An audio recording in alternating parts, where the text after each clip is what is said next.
Kia ora and welcome to your final Mitre Cup wrap of the year. Scooter, have you caught your breath after that weekend, mate? What a weekend of action. Oh, absolutely. How good was it? And it wasn't even just the Premiership Championship, and then the Heartland finals were outstanding as well. So hell of a weekend for rugby and a hell of a weekend and way to wrap it up.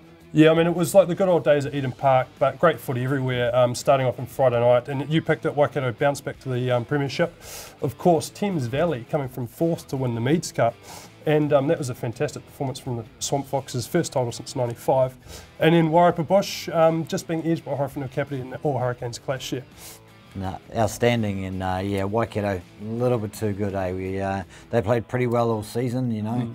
Pretty much we pinpointed on that Wellington game, and they've been class since. And you know, losing the Shield to Otago a few weeks ago gives a little bit of extra motivation, and they just showed why they deserve to get back up in the championship. Yeah, they got a bit of a revenge for that. Now let's have a look at their game. They bounced out to 19-6 lead at halftime, 3 tries, and Quinn Tupai, young midfielder, first year out of school, he was sharp in that first half, wasn't he? Oh, absolutely. How good is he? And mate, the 3 different skills he shows to set these up, you know, and you know, great inside channel that he runs here, and then just sets it up nice and easy, you know, doesn't have to be too flash, and sets up the first try from there. Great ball here to put him away, but then this step, bang, just too good. Yeah. You know, pretty smooth on his feet, isn't he? Absolutely, and for a young kid to be showing all these skills, it's certainly a good thing for the future. And then this one here, like just, you know, he gets in a little bit of step and then puts it straight back into the hole. You know, that's outstanding stuff. It's a classy play. I mean, he drew 3 defenders there and just put it over to the wing. So a lot of composure there from the young fella. Hey, we're looking at so Otago trailing at the break. They need to score early, and they did just that. But then Waikato answered back as quick as you possibly could, didn't they? Yeah, probably worst case scenario for Otago possible. And you know, Otago some good hands to get over the try line here and sort of get themselves back on the board, and it was exactly what they needed. But yeah, the coaches tend to always say the kick, receiving the kick is crucial, and you know, they've let Waikato just bag one straight back, and it's not many tries you see like that. So yeah, there was some awesome work by Waikato to pretty much counter what Otago had just done.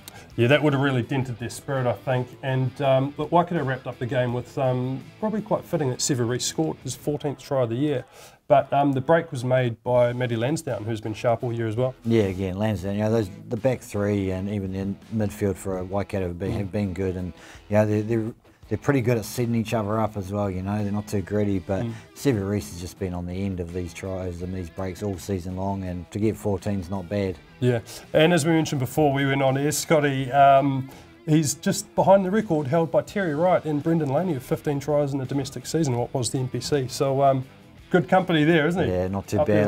Old Terry Wright and old Chainsaw. And, I certainly remember as a kid watching Chainsaw running around for Otago. So. And talking about Chainsaw, great celebration. We need to bring back the try celebrations, I think, next year. Let's see that. There's a challenge for the teams.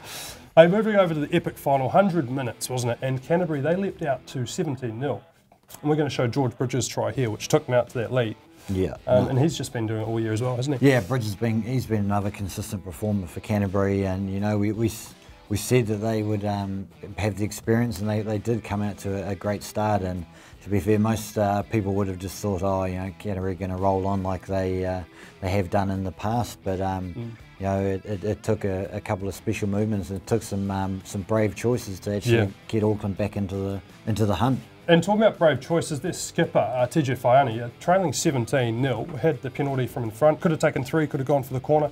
He took the quick tap and set up a crucial try. It does. You've got to be a brave man to take a quick tap like that, and you know, great vision, and then the inside ball. You know, that was a brilliant pass on the inside. Yeah. And it got them back in the game, and that was the start of it. You know, and from there, you know, Auckland pretty much backed themselves. And you know, if we look at Ioane's try, you know, that was again another quick tap and had to back themselves. Yeah, and as you mentioned, Ioane, last week you said if Auckland are to win, Ioane's going to have a big game. And he did get carded, but it was a 100-minute game, so he's still on field for 90 minutes. Yeah. And he was pretty epic, wasn't he? He did, and he came back, you know, and you know, the card was probably a little bit tough for him, but you know, he came back on and fought his way back, and in the end probably earned the right to say he had a good game and played really well. So.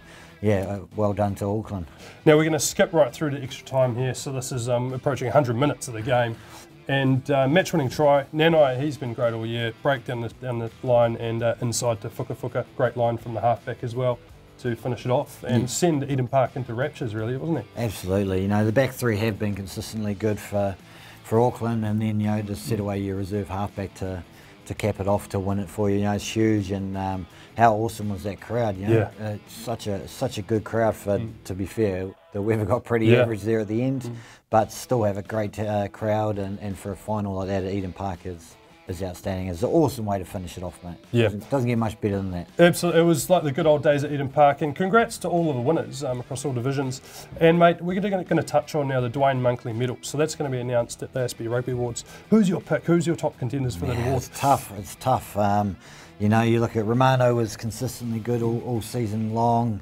You know, Matt Fadders was good for Otago as well, and you know, there's plenty of guys that have played some good rugby. So you know, she's going to be tough.